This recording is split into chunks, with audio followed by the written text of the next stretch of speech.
একটি নৌকা বিশাল একটি সাগরে ভেসে চলে। কখনো যাত্রীদের বা কখনো বিশাল বস্তুকে নিজের সাথে বহন করে নিয়ে চলে, এক স্থান থেকে অন্য স্থানে পৌঁছে দেয়। এই নৌকা কখনো সাগরে আটকে পড়ে বা কখনো ডুবে যেতেও পারে, কিন্তু এই নৌকা তখন ডুবে যায় না যখন এর আশেপাশে অধিক মাত্রায় জল থাকে। এটা তখন ডুবে যায় যখন ও নিজের আশেপাশের থাকা জলকে নিজের ভেতরে প্রবেশ করতে দেয়। যখন আস্তে আস্তে এই জল প্রবেশ করতে থাকে, নৌকা ভারী হতে থাকে আর আস্তে আস্তে ডুবে যায়। এটা আমাদের কাছে একটা শিক্ষা। হতেই পারে আমাদের এই সংসারে, আমাদের জীবনে আশেপাশে অনেক বেশি মাত্রায় নেতিবাচক শক্তি থাকবে, ঈর্ষা থাকবে, বিদ্বেষ, ঘৃণা বা ভয় থাকবে, কিন্তু মনের এই নৌকা শুধু তখনই ডুববে যখন আপনি এই নেতিবাচক শক্তিকে নিজের ভেতরে প্রবেশ করতে দেবেন। মনে রাখবেন, এই নেতিবাচক শক্তিকে কখনো নিজের মনে প্রবেশ করতে দেবেন না। প্রবেশ করলেও তাহলে যেন সে সেখানে কোনো স্থান না পায়। শুধু এই বিষয়টা খেয়াল রাখলে আপনার মনের এই নৌকা জীবনের এই সাগরে সব সময় ভেসে থাকবে, আর এই মন প্রসন্ন হয়ে বলবে, রাধা রাধা। আপনারা সবাই একটা গাছের পাতাকে দেখুন। যতক্ষণ পর্যন্ত গাছের সাথে, মানে গাছের ডালের সাথে জুড়ে থাকে, সে সবুজ থাকে, বাতাসের সাথে সে নড়তে থাকে। যতক্ষণ পর্যন্ত ও সূর্য থেকে পাওয়া রশ্মির শক্তি গাছে পৌঁছে দেয়, ততক্ষণ ও ডালের সাথে যুক্ত থাকে। কিন্তু যখন সেই পাতা শুকিয়ে যায়, তখন তার কোনো গুরুত্ব থাকে না। সেই পাতা গাছের ডালে এবং বৃক্ষের কাছে বোঝা হয়ে থেকে যায়। এবং এমন এক সময় আসে যখন সেই ডালটি শুকনো সেই পাতাকে পরিত্যাগ করে। এটাই আমরা এই প্রকৃতিতে দেখি এবং এটাই হলো সত্য। আর এটাই আমাদের জীবনে খুব বড় একটা শিক্ষা। যদি আপনিও নিজের জীবনে নিজের আপনজনদের কাছে বোঝা স্বরূপ হয়ে দাঁড়ান, তাহলে তারা আপনাকে যতই ভালোবাসুক না কেন, ওনারা যদি নাও চান, তাহলেও এমন এক দিন আসবে যখন আপনার আপনজন আপনাকে পরিত্যাগ করবে। সেই জন্য সবসময় আত্মনির্ভর হয়ে ওঠার চেষ্টা করুন, নিরন্তর পরিশ্রম করতে থাকুন, কারোর ওপর বোঝা হয়ে থাকবেন না, বরং তার সাথে মিলে দায়িত্ব পালন করুন। এমনটা করবেন, তাহলে আপনার সম্মানও বজায় থাকবে এবং সম্পর্কের মধ্যে আপনার মূল্যও বজায় থাকবে। আসুন আর আমার সাথে ভালোবেসে বলুন, রাধা রাধা। চলেছে এই মন দুঃখে ভরে উঠবে। মনে প্রশ্ন আসতেই থাকে যার উত্তর আমরা পাই না, নিজেদের লক্ষ্য বুঝতেই পারি না। এইভাবেই আমাদের জীবনেও যদি এমন কিছু হয় যা অত্যন্ত দুঃখজনক, যদি এমন কোনো কঠিন অধ্যায় আপনার জীবনে আসে, থামবেন না। তা হলো আপনার জীবনের কাহিনীর একটি যন্ত্রণাদায়ক, দুঃখজনক অধ্যায় মাত্র। শেষ পর্যন্ত এই কাহিনীতে টিকে থাকুন, কর্ম করতে থাকুন। আপনি বুঝতে পেরে যাবেন যে এই কঠিন পরিস্থিতি আপনার জীবনে কেন এসেছিল। আপনি শিক্ষাও লাভ করবেন এবং লক্ষ্য লাভ করবেন। আসুন আমার সাথে ভালোবেসে বলুন, রাধা রাধা। মুক্তোর এই মালা দেখতে কত সুন্দর হয়, তাই না? যিনি ধারণ করেন তাকেও এটা শীতলতা প্রদান করে, আর যে ব্যক্তি দেখে তার চোখও এই দৃশ্য দেখে শান্তি উপলব্ধি করে।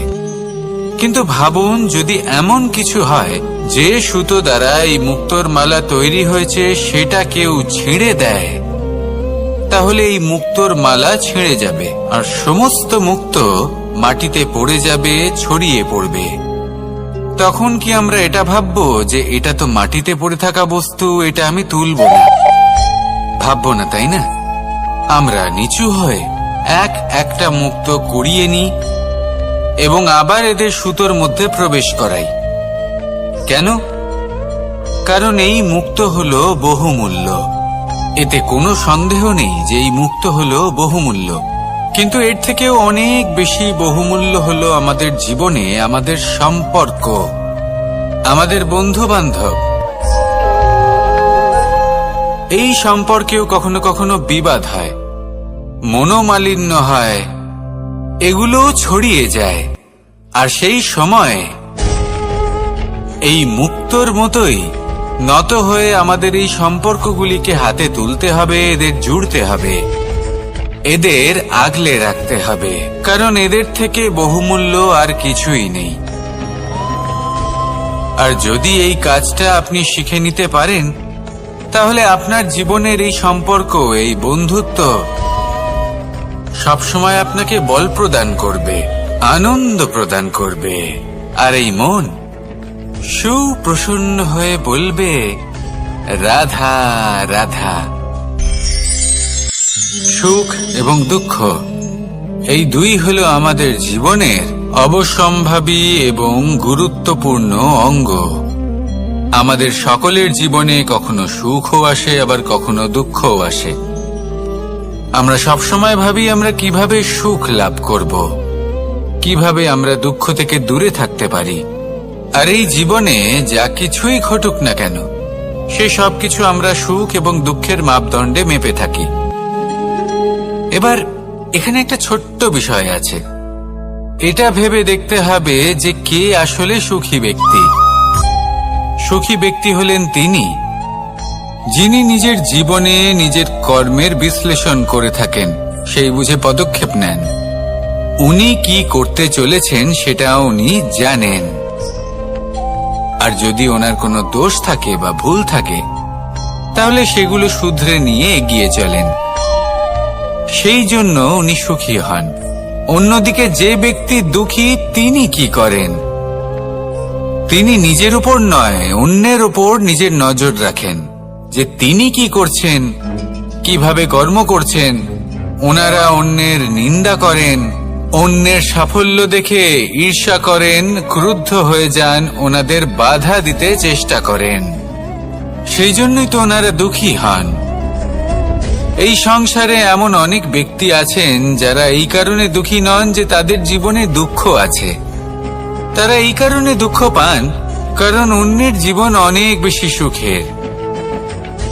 দেখুন, শেষ পর্যন্ত আপনাকে নিজের কর্মের প্রতি মনোসংযোগ করতেই হবে, অন্যের প্রতি নয়। কারণ আপনার জীবনে আপনার কর্ম হলো এমন একটা জিনিস যা আপনার নিয়ন্ত্রণে আছে। নিরন্তর চেষ্টা করতে থাকুন, নিজের কর্মকে বুঝতে শিখুন, শুধরে নিন, নিজেকে শ্রেষ্ঠ করে তুলুন। তখন সাফল্য নিজে থেকে আপনার কাছে আসবে। আর এই মন প্রসন্ন হয়ে বলবে, রাধা রাধা। এই সংসারে এমন কোন আবেগ আছে যা সবসময় কটু বলে মনে হয়, কিন্তু সবার শেষে এটি সব থেকে বেশি মধুর উপলব্ধি প্রদান করে, সব থেকে বেশি মধুর অনুভূতি প্রদান করে। উত্তর পেলেন? পেলেন না? আপনাকে একটা উদাহরণ দিই। যখন মাতা সীতাকে অপহরণ করা হয়েছিল, তখন শ্রীরাম অপেক্ষা করেছিলেন 4 মাস পর্যন্ত। উনি খুঁজতে চেয়েছিলেন, কিন্তু উনি ওনার খোঁজ বন্ধ রেখেছিলেন। কল্পনা করে দেখুন ওনার কতটা যন্ত্রণা হয়েছিল। উনি শুধু অপেক্ষা করছিলেন, কারণ তখন বর্ষা ছিল। অনেক দিন পর্যন্ত সূর্যের আলো দেখা যায়নি। উনি জানতেন এরকম সময় বানর সেনার পক্ষে বনের মধ্যে পথ খোঁজা খুবই কঠিন কাজ হবে। সাগর পার করা অত্যন্ত কঠিন হয়ে দাঁড়াবে। তারা হয়তো বনের মধ্যে পথ হারিয়ে ফেলবে। উনি অপেক্ষা করলেন, আর এই অপেক্ষার ফল হিসেবে উনি কি লাভ করলেন? সাগরে সেতু নির্মাণ করলেন, এবং মাতা সীতাকে সসম্মানে আবার ফিরিয়ে আনলেন। যদি শ্রীরাম অপেক্ষা না করতেন তাহলে হয়তো এই সব কিছু কখনোই সম্ভব হতো না। এটাই হলো শক্তি ধৈর্যের।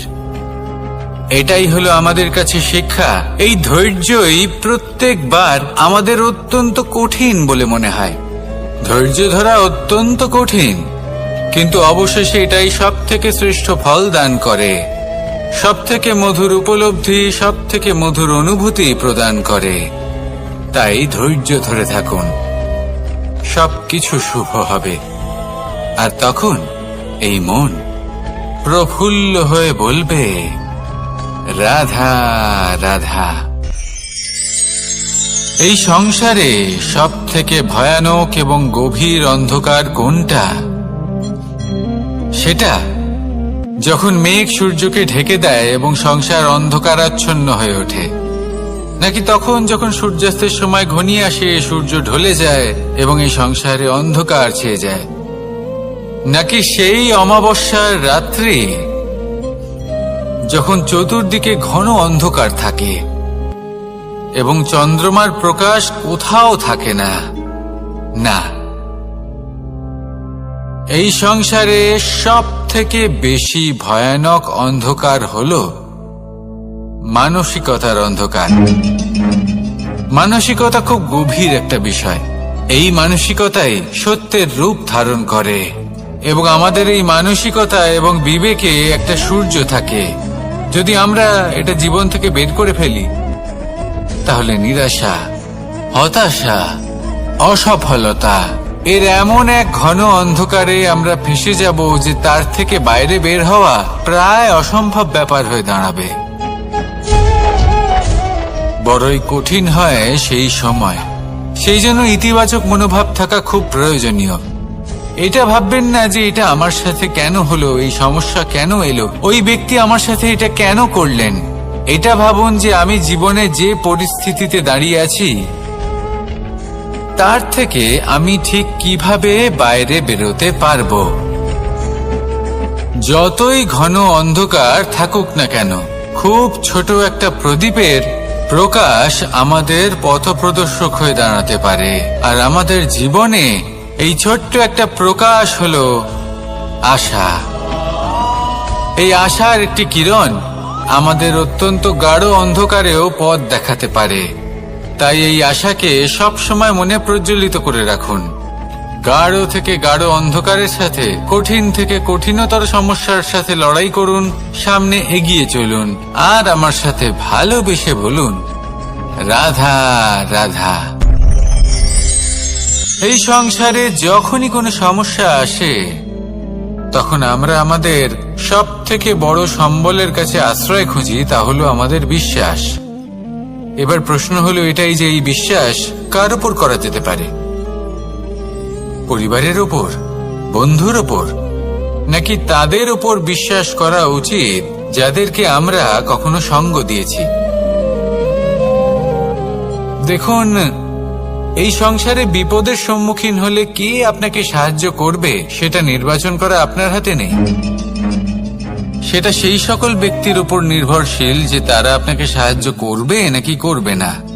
অর্থাৎ যখনই কোনো বিপদ আসে সর্বপ্রথম তার সম্মুখীন আমাদের নিজেকেই হতে হয়, আর তার জন্য প্রস্তুত থাকা প্রয়োজনীয়। সেই শক্তি, সেই সাহস অর্জন করা প্রয়োজনীয়। দেখুন, যখনই অন্ধকার আসে তখন সবার আগে কে আপনাকে ত্যাগ করে চলে যায়? আপনার নিজেরই ছায়া। এই অন্ধকারের সম্মুখীন হতে হয় অন্তরের প্রদীপের দ্বারা, অন্তরের আত্মা দ্বারা। তবেই আপনি অন্ধকারের ওপর জয়লাভ করতে পারবেন। সেই জন্য যে বিপদই আসুক না কেন, নিজেকে তার জন্য প্রস্তুত রাখা উচিত। সেই সাহস নিয়ে আসুন।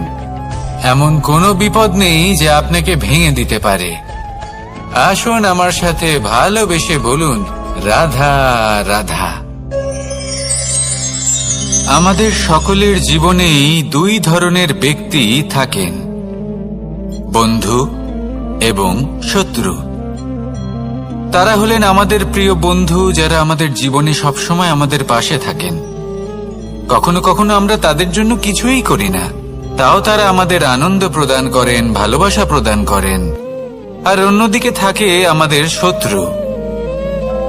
দেখতে গেলে যখন আমরা জন্ম নিই তখন কিন্তু আমাদের কোনো বন্ধু থাকে না, আমাদের কোনো শত্রুও থাকে না। কিন্তু যত ধীরে ধীরে আমরা জীবনে এগোতে থাকি, আমাদের বয়স বাড়তে থাকে, তখন আমাদের বন্ধু আর শত্রু এই দুইয়ের সংখ্যা বাড়তে থাকে। আর সেই সবকিছু নির্ভর করছে আমাদের কথার ওপর এবং আমাদের ব্যবহারের ওপর। এবারে আপনি যদি কোনো ব্যক্তিকে স্বাগত জানান উদার চিত্তে, ভালোবেসে, তাহলে সেই ব্যক্তি আপনার বন্ধু হবেই হবে। কিন্তু যদি আপনি নিজে হাতে কাউকে সামনে অগ্রসর হতে বাধা দেন, বিনা কারণে তার সাথে খারাপ ব্যবহার করেন, তাহলে তার মনে শত্রুতার বোধ অবশ্যই জেগে উঠবে। আর রইল বিষয় কথার, যদি আপনার কথা মধুর হয় তাহলে সবাইকে আপনি আপন করে নিতে পারবেন। এই কথাই যদি কটু হয় তাহলে আপনার আপনজনেরাও দূরে চলে যেতে পারে। তাই নিজের কথার ওপর সংযম রাখুন এবং নিজের আচরণ উদার করে তুলুন। জীবনে সুখে সুখ থাকবে। আসুন আমার সাথে ভালোবেসে বলুন, রাধা রাধা। একদিকে হলো আঙুর আর অন্যদিকে কিশমিশ। দেখতে গেলে এই দুটোই সবারই খুব প্রিয়। শিশু হোক, যুবক হোক বা কোনো বৃদ্ধ ব্যক্তিই হোক না কেন। আর দেখতে গেলে এই কিশমিশ, এটা আঙুর থেকেই আসে, তারই অন্য একটি রূপ। কিন্তু কখনো হাটে যান আর গিয়ে জিজ্ঞেস করুন যে এই কিশমিশ আর আঙুর, এই দুইয়ের মধ্যে অধিক মূল্য কার? আপনিও নিশ্চয়ই জানবেন যে কিশমিশের মূল্য আঙুরের থেকে অনেক গুণ বেশি। এবার এরকম কেন হয়? এর পেছনে কি কারণ থাকতে পারে? একদিকে হলো সেই আঙুর যা টাটকা অবস্থায় গাছ থেকে পেড়ে খাওয়া যায়, আর অন্যদিকে হলো কিশমিশ যাকে মাসের পর মাস রোদে ফেলে রাখা হয়। একদিকে আঙুর যা কিনা অত্যন্ত রসালো, আর কিশমিশে কোনো রসই নেই। একটি হলো অত্যন্ত কোমল এবং সুন্দর, অন্যটি অমসৃণ এবং তাতে বিন্দুমাত্র সৌন্দর্য নেই, তাও তার মূল্য বেশি। এইসব কেন হয়? এই কারণেই হয় কারণ সেই আঙুর অনেক মাস পর্যন্ত রোদ সহ্য করে থাকে, কষ্ট সহ্য করে থাকে, তবেই সেই আঙুর কিশমিশে পরিণত হয়। এবার জীবনের কড়া রোদ যাকে সহ্য করতে হয়, তার সাথেও এটাই হয়ে থাকে। তারও মূল্য আপনা থেকেই বৃদ্ধি পায়। আপনার জীবনে আপনার গুণ, আপনার প্রতিভা, তা অত্যন্ত গুরুত্বপূর্ণ। কিন্তু যখন আপনি অভিজ্ঞতা লাভ করেন, তখনই সেই অভিজ্ঞতা আপনার গুণ এবং প্রতিভাকে আরো অনেক বেশি শ্রেষ্ঠ করে তোলে। তাই জীবনের কঠোর রোদের মধ্যেও দাঁড়িয়ে থাকাটা শিখে নিন। সাহসের সাথে কঠিন পরিস্থিতির সম্মুখীন হওয়াটা শিখে নিন। ঠিক এইভাবেই অভিজ্ঞতা লাভ করতে হয়, আর এই অভিজ্ঞতা আপনার মূল্য বৃদ্ধি করতেই থাকবে, করতেই থাকবে। আর তখন এই মন প্রসন্ন হয়ে বলবে, রাধা রাধা। এই সংসারে সব থেকে বড় ব্যক্তি কে? আপনি বলবেন, এই কেমন ধরনের প্রশ্ন? কিন্তু এটা হলো সব থেকে উচিত প্রশ্ন। কেউ এর উত্তর দেবে যে সেই মহাপ্রতাপী রাজা, তিনি হলেন সব থেকে বড় ব্যক্তি। সেই বড় রাজনীতিবিদ, তিনিই সব থেকে বড় ব্যক্তি। আমি আপনাকে জানাই যে সংসারের সব থেকে বড় ব্যক্তি হলেন তিনি, যার সাথে দেখা করলে আপনি নিজেকে ছোট মনে করবেন না। কোন ব্যক্তি যিনি সব থেকে বেশি শক্তিশালী, আপনি যদি তার সামনে যান, তাহলে উনি আপনার অন্তরের শক্তিকে বাইরে বের করে আনবে। আপনার অন্তরে লুকিয়ে থাকা শক্তিকে জাগ্রত করতে প্রেরণা প্রদান করবে। তিনি হলেন বড় ব্যক্তি, তিনি হলেন মহান ব্যক্তি। তিনি নন যিনি নিজের বল এবং ঐশ্বর্য দ্বারা আপনাকে তার সামনে ছোট প্রমাণ করবেন। এবং সেই জন্য মহাদেব আমার আরাধ্য হলেন আমার খুব প্রিয়। কারণ রাজা হোক বা ফকির, কেউ যদি ওনার সামনে যান তাহলে সে নিজেকে ছোট মনে করেন না। আপনিও যদি জীবনে অনেক বড় হতে চান তাহলে কাউকে কখনো নিজেকে ছোট মনে করতে দেবেন না। তার অন্তরে বড় হয়ে ওঠার প্রেরণা প্রদান করুন। আসুন আমার সাথে ভালোবেসে বলুন, রাধা রাধা। এই সংসারের সব থেকে বড় সুখ কি? কেউ বলবেন নিজের লক্ষ্য প্রাপ্ত করা, কেউ বলবেন ধন উপার্জন করা, কেউ বলবেন নিদ্রাই সব থেকে বড় সুখ, কেউ বলবেন রাজ্য লাভ করা, আবার কেউ বলবেন মাতার হাত থেকে খাবার খাওয়া, আদি ইত্যাদি। কিন্তু যদি সত্যি কথা বলি, এই সংসারের সব থেকে বড় সুখ হল সেবা করা। কখনো কাউকে সেবা করে দেখুন। এই সেবা দ্বারা অন্য কোনো মানুষের আশীর্বাদ লাভ করাতেই সুখ রয়েছে।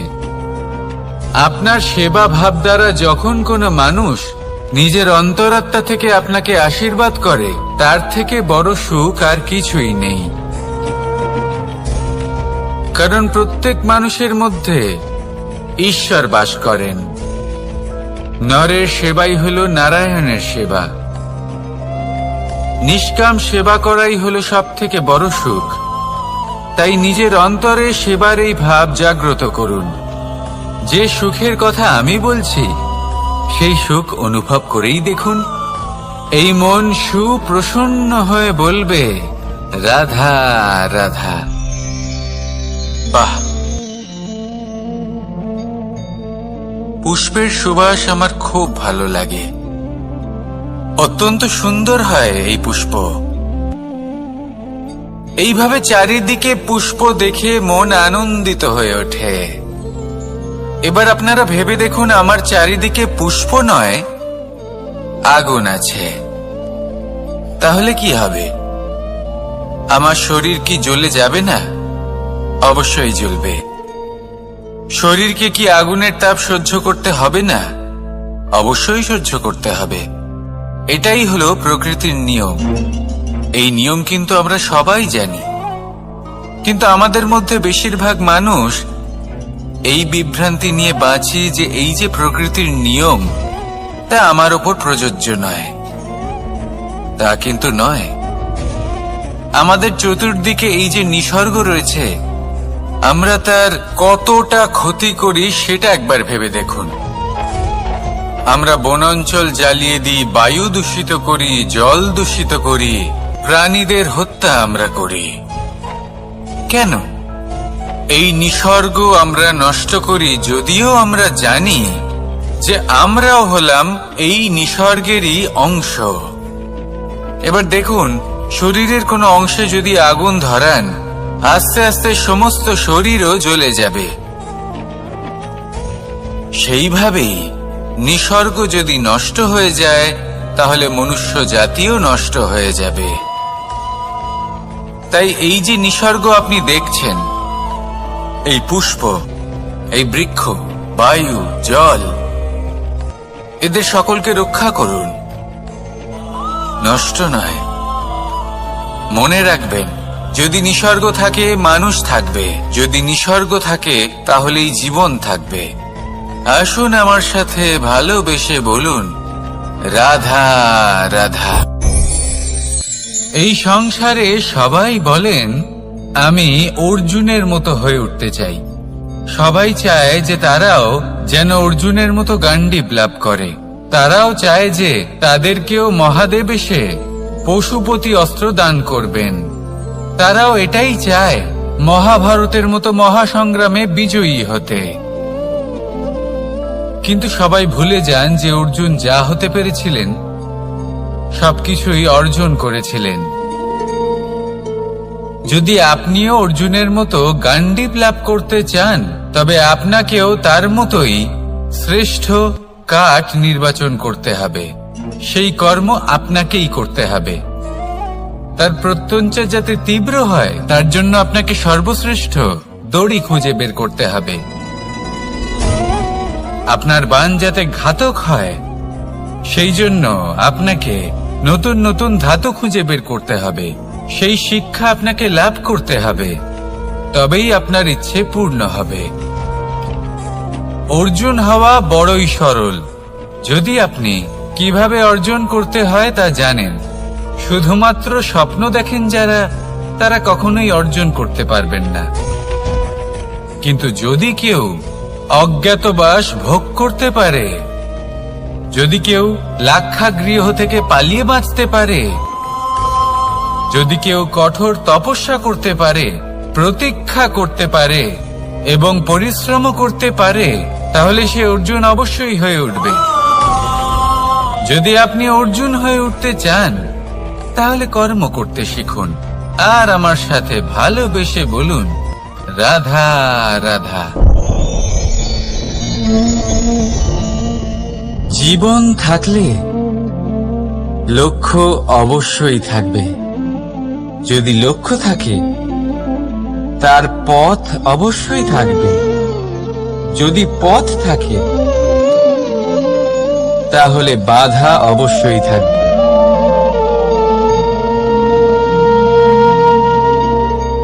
আর এর উপরেই নির্ভর করে যে আমরা জীবনে সফল হব না অসফল, পুরস্কারের ভাগীদার হব নাকি তিরস্কারের। মনে করুন আপনাকে একটা কাজ করতে হবে, আপনাকে পর্বত আরোহণ করতে হবে, আর সেই পথের ঢাল আপনাকে একাধিকবার ফেলে দেবে। পাথর আপনাকে একাধিকবার আহত করবে। এই অবস্থায় কি করবেন? সাধারণ মানুষ বেছে নেয় প্রতিশোধ। সেই পর্বতকে নষ্ট করে দেওয়ার চিন্তা ভাবনা করে, তার ভিতকে নড়িয়ে দেওয়ার কথা ভাবে সেই মানুষ। কিন্তু পর্বতকে তো কেউ নষ্ট করতে পারে না। তাই অসফল হওয়ার সাথে সাথে কুখ্যাতিরও ভাগীদার হয়ে যায় সে। দ্বিতীয় পথ হল পরিবর্তন। যদি আপনি সেই পর্বত ভাঙার পরিবর্তে তাতে সোপান তৈরি করেন, তাহলে আপনিও সেই পর্বতে উঠতে পারবেন, অন্য কেউও তাতে উঠতে পারবে, আগামী প্রজন্ম তাতে উঠতে পারবে, আর সেই আগামী প্রজন্ম সর্বদা আপনার সুনাম করবে। তাই জীবনে প্রতিশোধ নয়, পরিবর্তন বাছুন। বদলা নয়,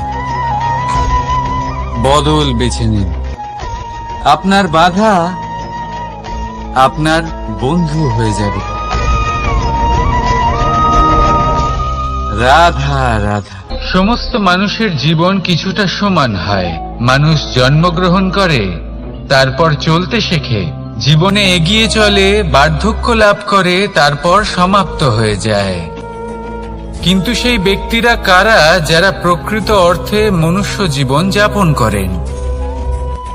এনারা হলেন সেই ব্যক্তি যারা পড়ে গেলেও আবার উঠে দাঁড়ানোর চেষ্টা করেন, নিজের ভেঙে পড়া অস্তিত্বকে আগলে নিয়ে আবার একটা আকার দেবার চেষ্টা করেন, ভগ্ন আশাকে আবার একটা নতুন দিশা দেন। অসফল হওয়ার পরেও থামেন না, আবার এগোতে থাকেন। অসফল হওয়ার পরে যদি আপনি থেমে যান তাহলে সাফল্য আপনার সামনে অপেক্ষা করে, কিন্তু আপনি তা দেখতে পান না। তাই জীবনের সংঘর্ষে অংশগ্রহণ করতে শিখুন। জীবনের সংঘর্ষ থেকে পালাবেন না। আসুন আমার সাথে ভালোবেসে বলুন, রাধা রাধা। একবার একটা শেয়াল বনে বিচরণ করছিল। ও একটা ছোট্ট শাবক দেখতে পেল। ও ভাবলো, আজ একেই আমি খাবার হিসেবে গ্রহণ করব। আশেপাশে দেখলো কেউ দেখছে না তো, কেউ ছিল না, আর সেই শাবকের ওপর আক্রমণ করলো, যা হলো একটা ঘোর অপরাধ। বনের নিয়ম অনুসারে আপনি কখনোই শাবকের ওপর আক্রমণ করতে পারেন না। তারপর এই খবরটা যখন রাজা সিংহ জানতে পারলেন, সভার আয়োজন করলেন। কিন্তু সেখানে শেয়াল বলল, আমি তো এরকম কিছু করিনি। কিন্তু যদি আপনি এরকম বলেন, কোনো প্রমাণ দিন, এর কোনো সাক্ষী আছে? তখন রাজা সিংহ পেঁচাকে ডেকে পাঠালেন, যে সেই মুহূর্তে বৃক্ষের শাখার ওপর বসেছিল। সে সব কিছু দেখেছিল।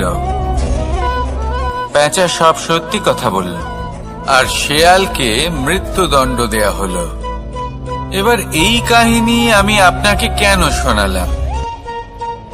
কারণ মানুষও কখনো কখনো এরকম কর্ম করেন যা শিয়াল করেছে। এটা ভাবেন কেউ দেখছে না, যখন আমি অনুচিত কর্ম করতেই পারি। কিন্তু না, আপনি যাই করুন না কেন, কেউ না কেউ অবশ্যই তা দেখছে। কোনো ব্যক্তি না হলেও কোনো প্রাণী, না হলে কোনো যক্ষ বা দেব বা প্রেত। যদি এনারা কেউ না দেখেন, তাহলে ধরিত্রী মাতা দেখেন, যেখানে দাঁড়িয়ে আপনি সেই কর্ম করছেন, তাই না? তাই একটা কথা সবসময় মনে রাখবেন, কে দেখছেন কে দেখছেন না সেই বিষয়ে ভাবা ছেড়ে দিন। এটা খুব সহজ কথা। আপনি যদি উচিত কর্ম করেন, উচিত ফল পাবেন। যদি অনুচিত কর্ম করেন, তাহলে আপনি অনুচিত ফল অবশ্যই পাবেন। সেই জন্য উচিত পথে চলতে থাকুন, উচিত কর্ম করতে থাকুন, আর আমার সাথে ভালোবেসে বলুন, রাধা রাধা। আপনি কখনো কোনো বাজকে নিজের বাসা বানাতে দেখেছেন? এই বাজ যখনই কোনো বাসা বানায়, তখন উঁচু গাছের ডালে বা কোনো পর্বতের শিখরে বাসা বানায়, অনেক উচ্চতায়। আর সেখানে তার সন্তানও জন্মগ্রহণ করে। যখন এই সন্তানেরা জন্মায়, তখন এই বাজ খুবই ভালোবেসে এবং খুব সাবধানে এদের পালন পোষণ করে। নিজের ঠোঁট দিয়ে তাদের ঠোঁটে খাবার পরিবেশন করে। কিন্তু যেই সেই সন্তানেরা হৃষ্টপুষ্ট হয়ে যায় এবং সেই কথা বাজ নিজে বুঝতে পেরে যায়, সেই বাজ নিজেই সেই বাসা ছিন্ন ভিন্ন করে দেয়।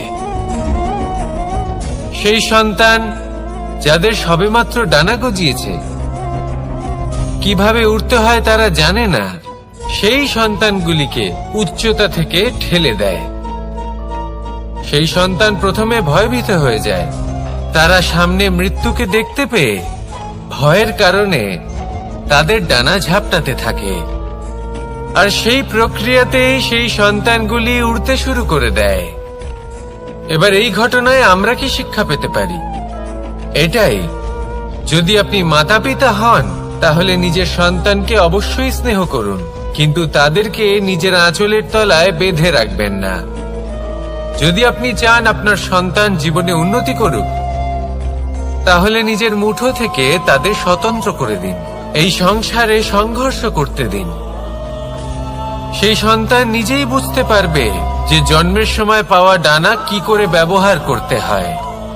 আর আপনার চোখের সামনে আপনার সন্তান এই আকাশে উড়তে থাকবে। তাহলে আসুন আমার সাথে ভালোবেসে বলুন, রাধা রাধা। সংসারে সবচেয়ে পবিত্র মানা হয় গঙ্গা জলকে। কখনো ভেবে দেখেছেন কেন? কারণ গঙ্গা জলের আবির্ভাব অত্যন্ত শুদ্ধ হয়, তার জন্ম শুদ্ধ হয়, যেখান থেকে তার শুরু সেটাই শুদ্ধ হয়। আর শুরুটা শুদ্ধ হওয়া অত্যন্ত আবশ্যক। আমাদের জীবনে সবই শুরু হয় আমাদের ভাবনা থেকে। নিজের ভাবনাকে শুদ্ধ রাখুন, কারণ এই ভাবনা থেকেই আবির্ভাব হয় শব্দের। আপনার শব্দ শুদ্ধ রাখুন, কারণ এই শব্দ দ্বারাই আপনার কাজ সম্পন্ন হয়। আপনার কাজ শুদ্ধ রাখুন, কারণ এই কাজ দ্বারাই তৈরি হবে আপনার স্বভাব। স্বভাব থেকেই তৈরি হয় আপনার অভ্যাস, আর অভ্যাস থেকে তৈরি হয় আপনার চরিত্র।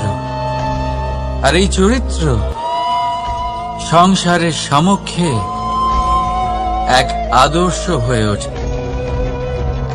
তাই ভাবনা থেকে আদর্শের এই যাত্রা শুভ তখনই হয়ে ওঠে যখন আপনার ভাবনা শুদ্ধ হয়। এই সংসারে, এই জীবনে নিজের ভাবনা শুভ রাখলে, শুদ্ধ করলে আপনার মন সুপ্রসন্ন হয়ে বলবে, রাধা রাধা। মানুষ জন্মগ্রহণ করে, তার সাথে ভয়েরও জন্ম হয়। ছোটবেলা থেকেই আমাদের মনে কোনো না কোনো প্রকারের ভয় থেকেই যায়। কেউ এই বিষয়ে ভয় পায় যে তার কোনো বস্তু তার থেকে দূরে চলে যাবে। কেউ এই বিষয়ে ভয় পায় যে আমি নিজেকে হারিয়ে ফেলব। কেউ এই ভেবে ভয় পায় যে আমার প্রিয়জনেরা তারা যেন আমার থেকে দূরে না চলে যায়।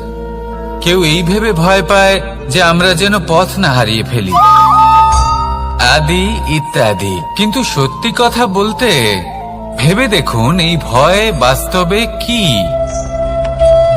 শুধুই একটা মনস্থিতি, আর কিছুই নয়।